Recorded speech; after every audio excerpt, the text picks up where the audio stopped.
Processes, कुछ important process के बारे में हम लोग चर्चा आज करेंगे। उसमें क्या क्या चर्चा होगी भाई? सबसे पहला कुछ इंपॉर्टेंट प्रोसेस के बारे में अगर बातें करें तो सबसे पहला जो प्रोसेस है वो हमारे सामने आता है बॉइलिंग।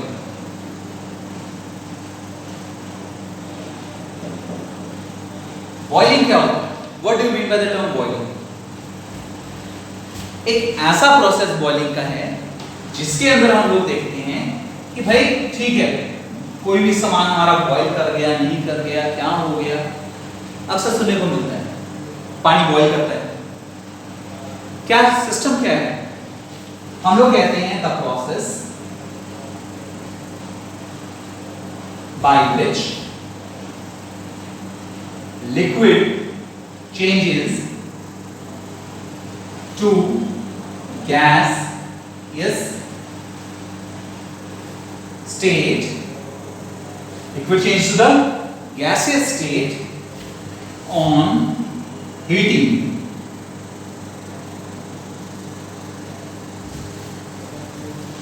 लिक्विड चेंज करेगा किस पे? गैसियस स्टेट में on heating at its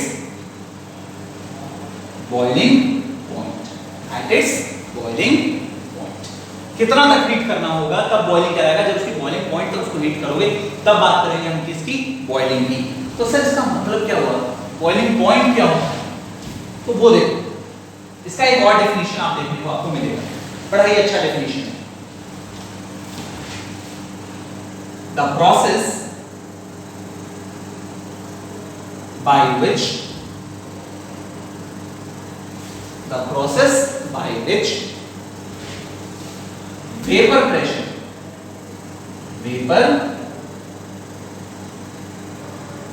vapor pressure of liquid becomes equal to atmospheric pressure। जब वेपर प्रेशर लिक्विड का किसके बराबर हो जाए? एटमॉस्फेरिक प्रेशर के, तब हम लोग उस प्रोसेस को क्या कहेंगे बेटा? बॉइलिंग। अब सर इसमें दो तीन टर्म आ गए। हमारे सामने आ गया वेपर प्रेशर, हमारे सामने आता है एटमॉस्फेरिक प्रेशर। फाइन, तो इसमें हम लोग कुछ टर्म्स देखेंगे, नोट करके लिखोगे। 1 एटमॉस्फेरिक प्रेशर जो तुम्हारे भी सिर पे लग रहा है, 1 atm प्रेशर कितना प्रेशर होता है जो अभी एटमॉस्फेयर हमारे ऊपर एक्सर्ट कर रही है? That is 1 atm pressure. अगर इस 1 atm प्रेशर की बात करें तो 1 atm कितने के बराबर होता है? हमने कहा 10 to the power 5 pascal 1 atm हुआ। हम लोग बात कर सकते हैं 1 atm प्रेशर और किसके बराबर होता है? तो भाई हम लोग कहते हैं 1 बार, नोट कर लोगे, या 760 टॉर्क या 776 सेंटीमीटर ऑफ मर्क्यूरी बैरोमीटर से नापते हो, या 760 mm ऑफ मर्क्यूरी। हमने बात किया या तो फिर नोट करके यहां पे सामने आता है कि 1 atm इसके बराबर हो गया, या तो 10 to the power 5 pascal 1 lakh pascal, या 1 bar approximate 760 torr 76 centimetre of mercury या 760 mm ऑफ मर्क्यूरी। अब बातें करते हैं कि भाई अप्रॉक्स इसके बराबर होता है। सर वेपर प्रेशर क्या होता है? वेपर प्रेशर समझाइए, कहा जाएगा। आप पहले काम करें, उसको नोट करें, इतनी बात हो, फिर हम लोग चर्चा करते हैं व्हाट इज वेपर प्रेशर। चलिए शुरू करते हैं। वेपर प्रेशर क्या होता है? वेपर प्रेशर ऑफ लिक्विड, देखो बेटा, एक कंटेनर लिया, एक कंटेनर के अंदर हमने क्या भर दिया? लिक्विड भर दिया। उस लिक्विड को हमने क्या किया? हीट सप्लाई करना शुरू किया। क्या सप्लाई शुरू किया? हीट। अभी जब हीट करेंगे तो ये किस में कन्वर्ट होगा? वेपर में। बोलो हाँ या ना। वेपर में कन्वर्ट होगा। तो जब रेट क्या होता है, what do you mean by the term rate? RATE, मैंने कहा रेट। कुछ लोग कहते हैं सर दाम, ऑफ कोर्स सही भी है। रेट होता क्या है साइंटिफिक टर्म में? जब किसी भी चीज को हम मेजर करते हैं विद रिस्पेक्ट टू टाइम, जैसे एक्सेलरेशन पढ़ा होगा आपने, the rate of change of velocity. अगर बात करें कि वेलोसिटी चेंज होती है, कब चेंज होती है भाई? एक जगह से दूसरी जगह जाने में जब आपकी वेलोसिटी क्या हुई, चेंज हुई। आप 5 किलोमीटर प्रति घंटे की रफ्तार से दौड़ रहे हैं, 10 किलोमीटर प्रति घंटे की रफ्तार से आप दौड़ने लगे, तो यहां पर क्या हुआ? 1 घंटा तो कॉमन रहा, कांस्टेंट रहा, मगर रफ्तार क्या होगी, बढ़ गई। 5 से क्या हो गया बेटे, 10। तो अब यहां पर सिस्टम क्या है, the rate of change of velocity is acceleration. तो अब बातें करते हैं रेट। तो the rate of vaporisation, rate of vaporization becomes equal to rate of condensation। जब rate of vaporization किसके बराबर हो गया, rate of condensation के, इसके बराबर हो जाएगा बेटे rate of condensation। यहां देखोगे आप, मैंने 4 एरो बनाए थे, 1 2 3 4। जब rate of vaporization किसके बराबर हो जाएगा, rate of condensation, तब जो लिक्विड प्रेशर लगाता है, when rate of vaporization becomes equal to the rate of condensation, then the pressure applied by vapor on the surface of liquid is vapor pressure। तब जो प्रेशर जो लगेगा किस पे, सरफेस ऑफ लिक्विड पे, किसके द्वारा, इसी वेपर के, तो उसको हम लोग क्या कहेंगे बेटा, वेपर प्रेशर। अब बातें आती हैं कि सर ठीक है, वेपर प्रेशर भी समझ में आ गया, ये कंडीशन भी समझ में आ गया, तो जब ये वेपर प्रेशर किसके बराबर हो जाएगा, एटमॉस्फेरिक प्रेशर की, तब वो क्या कहलाएगा, बॉइलिंग। तब क्या कहलाएगा बच्चे, बॉइलिंग। तो हम लोग अगर देखें यहां पर बॉइलिंग का केस किसी भी कंडीशन में हो सकता है, किसी भी कंडीशन में हो सकता है। जैसे -186 डिग्री सेल्सियस की अगर बात करें तो उस पे ऑक्सीजन हमारा क्या होगा, लिक्विड फॉर्म में होगा, और अगर लिक्विड फॉर्म में होगा तो बेटा उस लिक्विड को हम लोग फिर क्लोज कंटेनर में रख के हम उसको क्या जज करवा सकते हैं, उसका बॉइलिंग पॉइंट। इस तरीके से हम लोग गैस का भी बॉइलिंग पॉइंट निकाल सकते हैं। तो अब बातें ये आती हैं, ठीक है सर बॉइलिंग, तो लगे हाथ इसमें boiling point, POINT। Number 2, boiling point क्या होता है, द मिनिमम टेम्परेचर। अच्छा मिनिमम टेम्परेचर क्यों कहा, मैक्सिमम क्यों नहीं कहा? पानी कितना पे बॉइल करता है, 100 डिग्री सेल्सियस। मगर क्या तुम्हें ऐसा लगा कभी भी लगा कि सर 100 डिग्री सेल्सियस में पानी बॉइल करता है, फाइन। सर एक बात बताइए कि उसको 96 पे बॉइल करेंगे, 99 पे नहीं। अगर हमने वहां पेपर में कन्वर्ट होगा मगर बॉइल नहीं करेगा। मगर क्या वो बॉइल का मतलब फिर से आ जाओ, जब उसका वेपर प्रेशर किसके बराबर होगा, एटमॉस्फेरिक प्रेशर की। तो अब जो बातें आती है हमारे सामने कि boiling point, the minimum temperature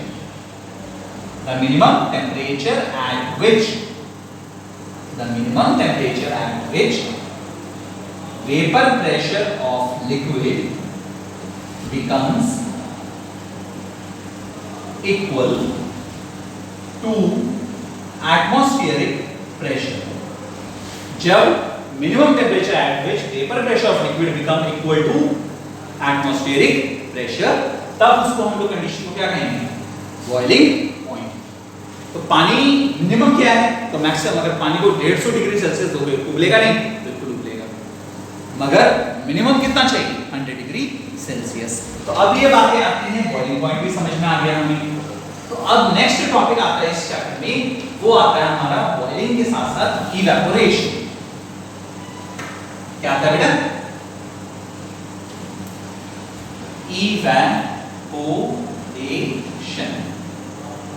evaporation. What do you mean by this term? Evaporation क्या होता है? The process by which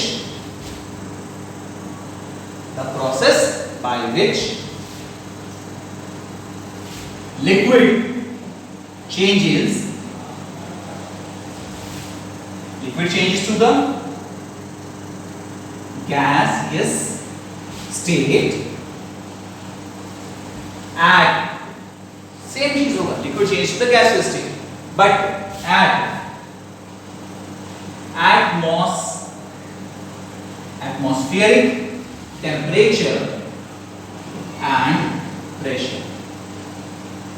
atmospheric temperature और प्रेशर पे अगर लिक्विड किसमें चेंज हो गया, गैस में, तो उसे हम लोग क्या कहेंगे? बेटे? उसको हम कह सकते हैं इवेपोरेशन।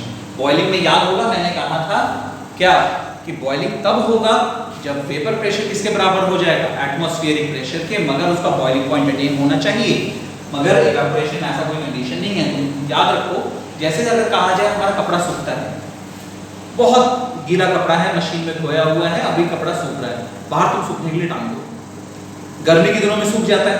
हाँ सर, गर्मी के दिनों में सूखता है। बरसात के दिनों में, बरसात के दिनों में सूखता है? बिल्कुल सूखता है। सर ठंड में भी सूखता है? ऑफ कोर्स, कोई गीला कपड़ा तो पहनता नहीं है, तो ठंड में भी सूखता है। तो बरसात में भी सूख रहा है, ठंड में भी सूख रहा है, गर्मी में भी सूख रहा है, मींस जो उसका लिक्विड किस में चेंज हो रहा है? गैस में। अगर लिक्विड गैस में चेंज हो रहा है किसी भी टेम्परेचर पे, तो उस कंडीशन में हमने क्या कहा उसको? इवेपोरेशन। क्या कहोगे बेटे? इवेपोरेशन। अब यहां पर बातें आती हैं कि ठीक है सर, इवेपोरेशन भी हो गया हमारे सामने, इंपॉर्टेंट पॉइंट्स में हमारे सामने चीजें आ गई, इवेपोरेशन, बॉइलिंग, सारी चीजें हमें समझ में आती हैं। तो कुछ क्या फैक्टर्स हैं जो कि इवेपोरेशन को जज कर सके? बिल्कुल है। तो अब आता है टॉपिक इवेपोरेशन में ही, साथ में नोट करते जाओ, पैरेलली हम लोग चलते हैं। फैक्टर्स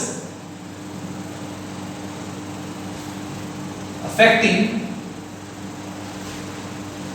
रेट, कितना जल्दी इवेपोरेशन होगा, rate of evaporation, factor affecting the rate of evaporation. सबसे पहला टेम्परेचर। अच्छा एक बात बताओ, अभी मान लो ठंड है, और ठंड में अगर कहा जाए कि सर कपड़ा सूख रहा है, अच्छी बात है, 10 डिग्री है, सूख जाएगा। गर्मी का दिन आ गया, 40 डिग्री सेल्सियस हो गया, सूखेगा? हाँ सर जल्दी सूखेगा। रेगिस्तान में चले जाओ 50 डिग्री सेल्सियस, सर और जल्दी सूखेगा। तो मींस हमने क्या कहा, जितना आप टेम्परेचर बढ़ाओगे उतना ज्यादा क्या होगा, is directly proportional to the rate of evaporation. Means अगर आप टेम्परेचर बढ़ाओगे तो क्या होगा, रेट ऑफ इवेपोरेशन भी बढ़ जाएगा। दूसरा आपने कहा surface area. Surface area, sir surface area आपने सुना होगा कि चाय कप के अंदर अगर मौजूद है, उसको आपने प्लेट में निकाल दिया, जल्दी ठंडी हो जाती है। बिल्कुल। हम बात करें इस पानी की बॉटल की, पानी की बॉटल को अगर हम लोग पूरा पानी जमीन पे गिरा दें तो क्या होगा, पानी फैल जाएगा। मींस जो अभी सरफेस सिर्फ यहां तक अभी हीट पहुंच रही है, फिर हीट इसके हर एक मॉलिक्यूल तक पहुंचेगी, और अगर ऐसा है तो इसका क्या होगा, हर एक मॉलिक्यूल बराबर रेट से क्या करेगा, इवेपोरेट होगा। और अगर ऐसा है तो हमने क्या कहा, सरफेस एरिया बढ़ाएंगे, क्या होगा, रेट ऑफ इवेपोरेशन भी क्या हो जाएगा, बढ़ जाएगा। Third, wind speed. Wind speed से कैसे रिलेशन है भाई, टेम्परेचर बढ़ाया तो बढ़ गया rate of evaporation, surface area बढ़ाया तो बढ़ गया rate of evaporation, wind speed भी बढ़ा दिया, अब क्या होगा, रेट ऑफ इवेपोरेशन बढ़ेगा। बिल्कुल सर, आपने देखा होगा आपको ठंड कब ज्यादा लगती है, पंखे की हवा में कि कूलर? Sir cooler. क्यों? आपके पसीने को या आपके लिक्विड जो आपके बॉडी पे मौजूद है उसको फैला देता है। तो उसके जब मॉलिक्यूल्स फैल गए तो ज्यादा मॉलिक्यूल ज्यादा हीट एनर्जी एब्जॉर्ब करेंगे, और अगर ऐसा होगा तो विंड स्पीड से क्या होगा, rate of evaporation, rate of evaporation भी बढ़ जाएगा। रेट ऑफ इवेपोरेशन भी क्या होगा, बढ़ जाएगा।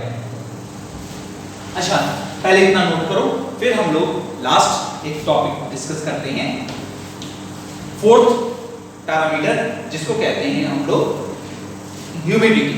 क्या नाम देते हो बेटे, ह्यूमिडिटी। पहले इसको नोट आउट कर लीजिए।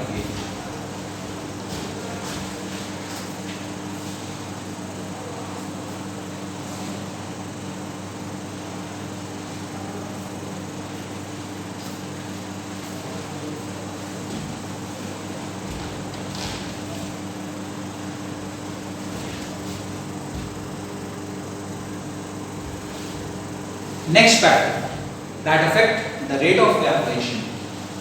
बेटा फोर्थ फैक्टर जो है that affect the rate of evaporation is, अभी तक आपने देखा विंड स्पीड भी हो गया, टेम्परेचर हो गया, सरफेस एरिया। अब जो हम लोग बातें करने जा रहे हैं humidity. Humidity, what is humidity? The amount of water vapor present in the atmosphere. The amount of water vapor present in the atmosphere is humidity. उसी को ह्यूमिडिटी कहते हैं। कितना अमाउंट वाटर का प्रेजेंट है, वाटर वेपर का, कहां पर, एटमॉस्फेयर में तुम्हारे, तो उसी को क्या कहोगे बेटे, ह्यूमिडिटी। तो ह्यूमिडिटी की अगर चर्चा करें तो ह्यूमिडिटी से कैसे अफेक्टेड है, कोई भी चीजें हम लोग बातें करते हैं, जैसा गर्मी का मौसम है, बहुत ज्यादा ह्यूमिडिटी बढ़ी हुई है, एसी भी काम नहीं करता, क्यों, एक कंडीशन देखो, पहले एक तरीका देखो, ये आपका सन है, सन से हीट आना शुरू हुआ, अब हीट इस टम्बलर पे आ गया, यहां पर क्या है, लिक्विड। अब यहां कंसीडर करो कि यहां पर क्या बढ़ गया, ह्यूमिडिटी का लेयर। तो पहले हीट किस पे आएगा, ह्यूमिड लेयर पे आएगा कि सीधा लिक्विड पे आएगा? तो सर आपका जवाब होगा नहीं सर, पहले तो किस पे आएगा, ह्यूमिड लेयर पे। तो लिक्विड का जो इवेपोरेशन है या रेट ऑफ इवेपोरेशन वो क्या होगा, घट जाएगा। अच्छा एक काम और करो, इसको और बढ़ा, तो अब ये डिस्ट्रिक्ट कहां पे हो गया, जब तक ये लेयर खत्म नहीं होगा तब तक लिक्विड इवेपोरेट नहीं होगा। और अगर ऐसा है तो ह्यूमिडिटी बढ़ाएंगे तो रेट ऑफ इवेपोरेशन क्या होगा, घटेगा। और अगर एक पैरामीटर बढ़ाओ और दूसरा घट जाए तो इसको कहते हैं इनवर्सली प्रोपोर्शनल। क्या कहते हो बेटा, इनवर्सली प्रोपोर्शनल। तो अब देखो यहां पर बातें आई डायरेक्टली प्रोपोर्शनल, इनवर्सली प्रोपोर्शनल।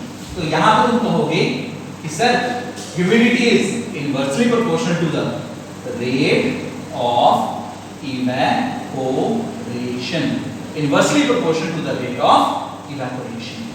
तो यहां पर बात करते हैं ह्यूमिडिटी की। अब चीजें आती है कि सर ठीक है ह्यूमिडिटी हो गया, टेम्परेचर हो गया, विंड स्पीड हो गया, सरफेस एरिया हो गया। फिर से हम लोग रिकैप करते हैं। सबसे पहले हमने जो बातें की वो भी क्या, तो सबसे पहला चीज था हमारे सामने the factors affecting rate of evaporation. सबसे पहला फैक्टर था temperature, that is directly proportional to the rate of evaporation. दूसरा फैक्टर जो हमारे सामने था that is surface area. Surface area क्या था, that is also directly proportional to the rate of evaporation. Wind speed is also directly proportional to the rate of evaporation and humidity is inversely proportional to the rate of evaporation. तो students हमारे सामने जो अभी तक जो बातें आई वो आई some important processes में। यहाँ तक जो हमने समझा बॉइलिंग और इवेपोरेशन के बारे में अभी तक। तो अब दूसरा जो बातें आती हैं वो आती हैं डिफरेंस बिटवीन, लगे हाथ हम लोग ये भी देख लेते हैं, डिफरेंस बिटवीन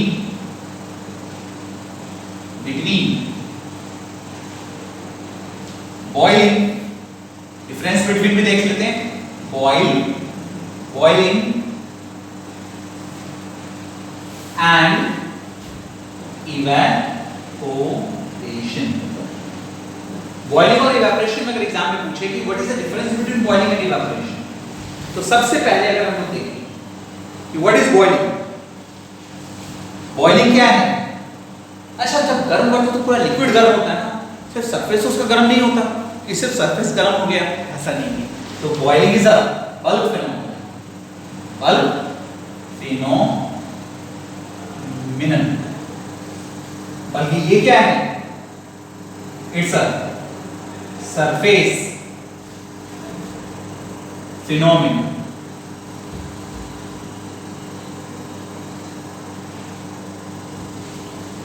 अच्छा, boiling occurs at fixed temperature, जबकि evaporation क्या होगा? अभी कहा था occurs at any temperature। Note करते जाओ। थर्ड, अच्छा, स्पॉन्टेनियस और नॉन स्पॉन्टेनियस का मतलब क्या होता है? Spontaneous and non spontaneous. बेटे देखो, बड़ा सिंपल सा चीज है। अगर कोई प्रोसेस स्टार्ट किया और वो स्टार्ट ही रहा बिना रुके, या खुद स्टार्ट हो गया, तो उसे कहोगे स्पॉन्टेनियस। नॉन स्पॉन्टेनियस, जब तक तुमने एनर्जी सप्लाई किया प्रोसेस हो रहा है, एनर्जी सप्लाई करना बंद कर दिया प्रोसेस रुक गया, उसे तुम क्या कहोगे? Non spontaneous. फिर से देखो, बॉइलिंग, जब तक तुम पानी को गर्म कर रहे हो, किसी भी लिक्विड को गर्म कर रहे हो, बॉइलिंग पॉइंट तक गर्म कर रहे हो, तब तक वो क्या करेगा? अपना टेम्परेचर बढ़ा रहा है। टेम्परेचर उसका जैसे तुमने घटाया, मींस तुमने हीट करना बंद कर दिया, उसका टेम्परेचर क्या करेगा? गिरना शुरू होगा। और अगर गिरना शुरू हो जाएगा तो वहां पर हम लोग क्या कहेंगे? It is a non spontaneous process. It's a non spontaneous process. जबकि ये क्या है? It is a spontaneous.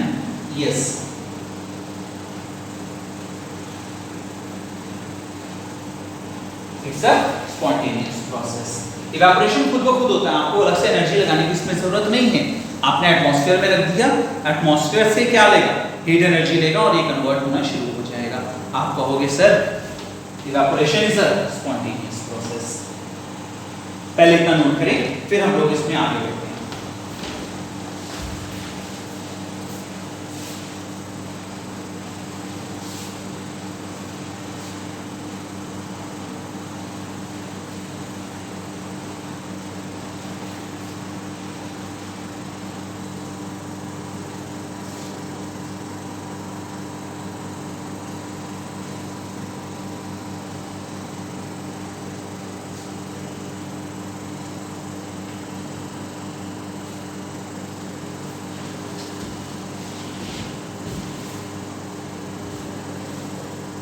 अच्छा, एक छोटा सा पॉइंट और बड़ा अच्छा है, evaporation provide us cooling effect while boiling do not. पसीना इवेपोरेट करता है तो हमें ठंडक फील होती है, मगर कोई बॉइलिंग कर दे तो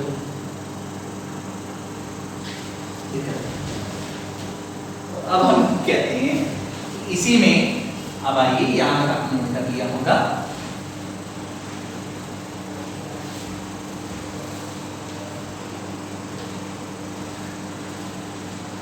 चलो मिटा दो।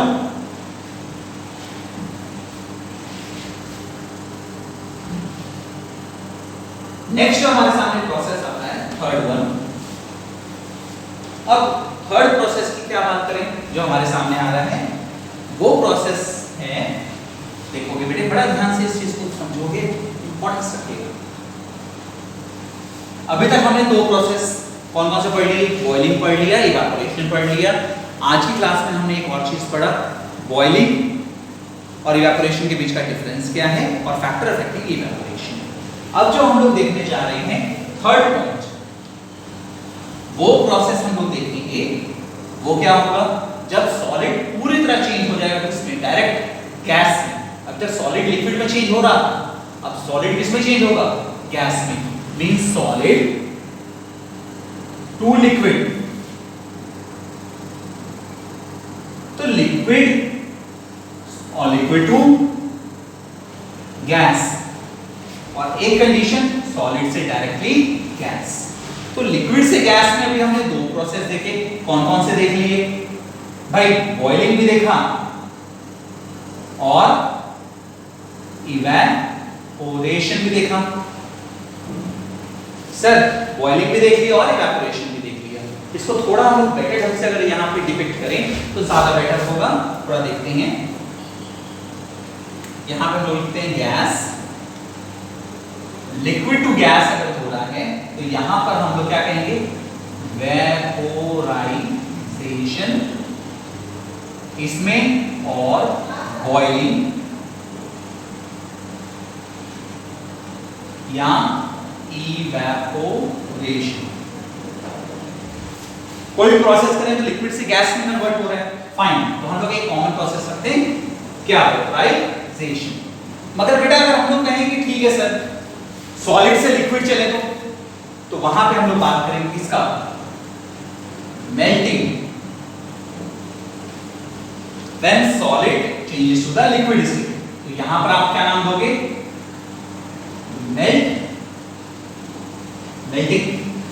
नेक्स्ट जो प्रोसेस आपके सामने आता है उसी तरह का बड़ा ही सिंपल प्रोसेस, उसको कहते हैं सब्लिमेशन। हाँ ये इंपॉर्टेंट है, इसको समझना चाहिए। When solid directly changes to the gaseous state, इस प्रोसेस को हम कहते हैं सब्लिमेशन। यहां तो कोई डाउट? सॉलिड डायरेक्टली किसमें चेंज हो गया? गैस में। इस प्रोसेस को हमने क्या नाम दे दिया बेटे? सब्लिमेशन। तो ऐसा भी पॉसिबल है? बिल्कुल है सर। हम लोग देखते हैं substance that shows sublimation process। कौन कौन से सब्सटेंस है बेटे? सबसे पहले तो देखेंगे कैम्फर। कैम्फर हमें देखने को मिलता है जो कि क्या शो करता है? सब्लिमेशन। हम लोग देखते हैं फिनाइल की गोली। आपने अच्छा कैम्फर क्या हुआ? कपूर, याद ना, कपूर लिखा जाए, कोई बात नहीं। कपूर इज कैम्फर।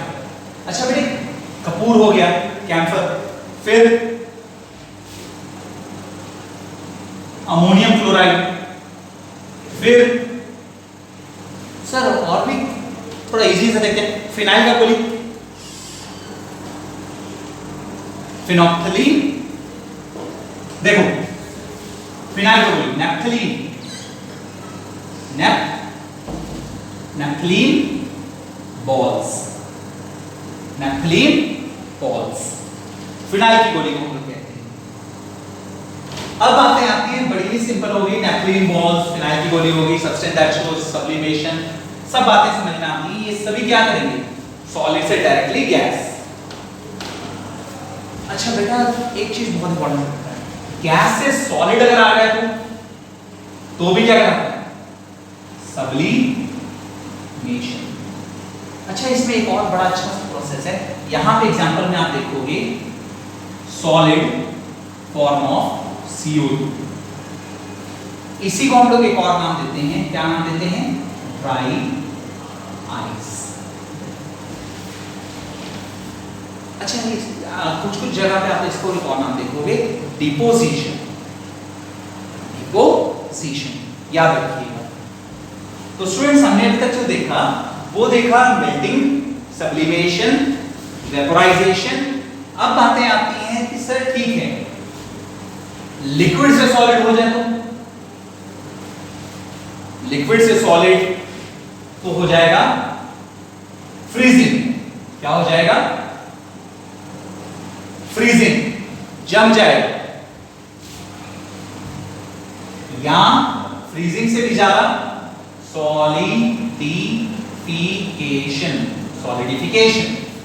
मगर वही अगर तुमने कह दिया सर गैस से लिक्विड हो जाए तो यहां पे हम देंगे कंडेंसेशन। क्या नाम दोगे बेटे? कंडेंसेशन। गैस से सॉलिड हो तो पांचवा प्रोसेस जो हमारे सामने आता है वो आता है कंडेंसेशन।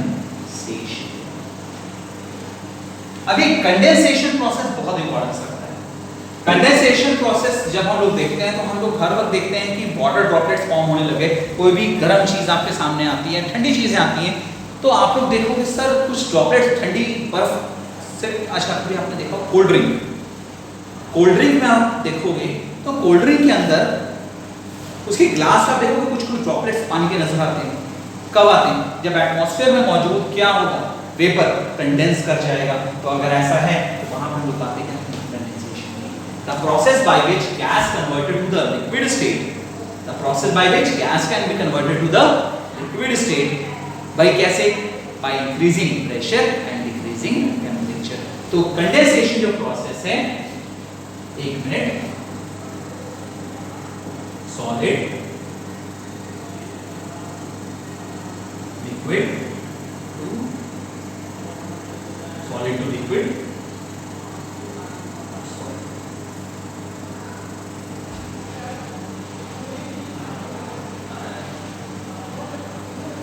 इसको आप नोट कर लेंगे अच्छी तरीके से, तब हम लोग आगे बढ़ते हैं। आज की क्लास में आपको solid to liquid, liquid to gas, ये सभी बातें समझाई हैं। एक बार इसको साफ सुथरा सा हम लोग लिखना शुरू करते हैं। तो यहां पे लिखते हैं सॉलिड, यहां पर हमारा आ जाएगा लिक्विड, और यहां हम लिख देते हैं गैस।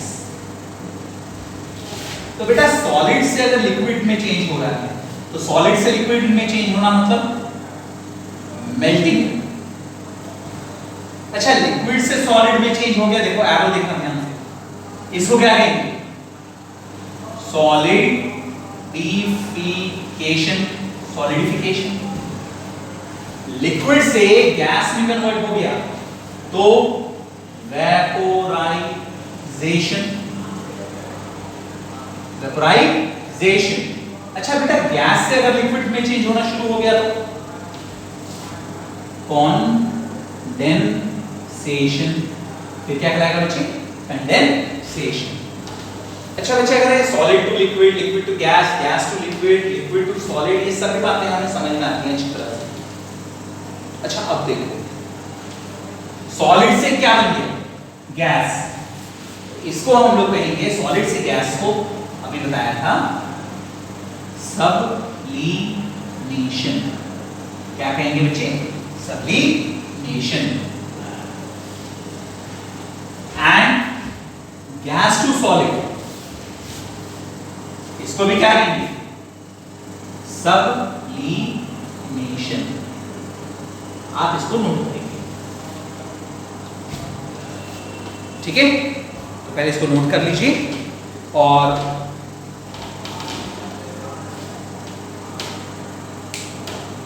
पहले इसको अच्छी तरह नोट कर लो, फिर आगे हम लोग बढ़ते हैं कि what is condensation, what are the application of condensation.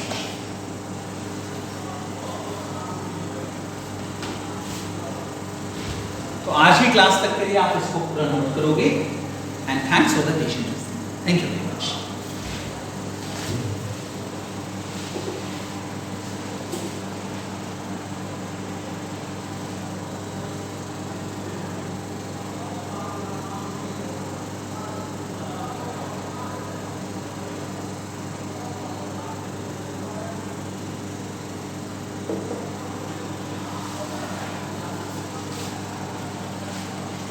Thanks for watching. Don't forget to like the video. And don't forget to subscribe.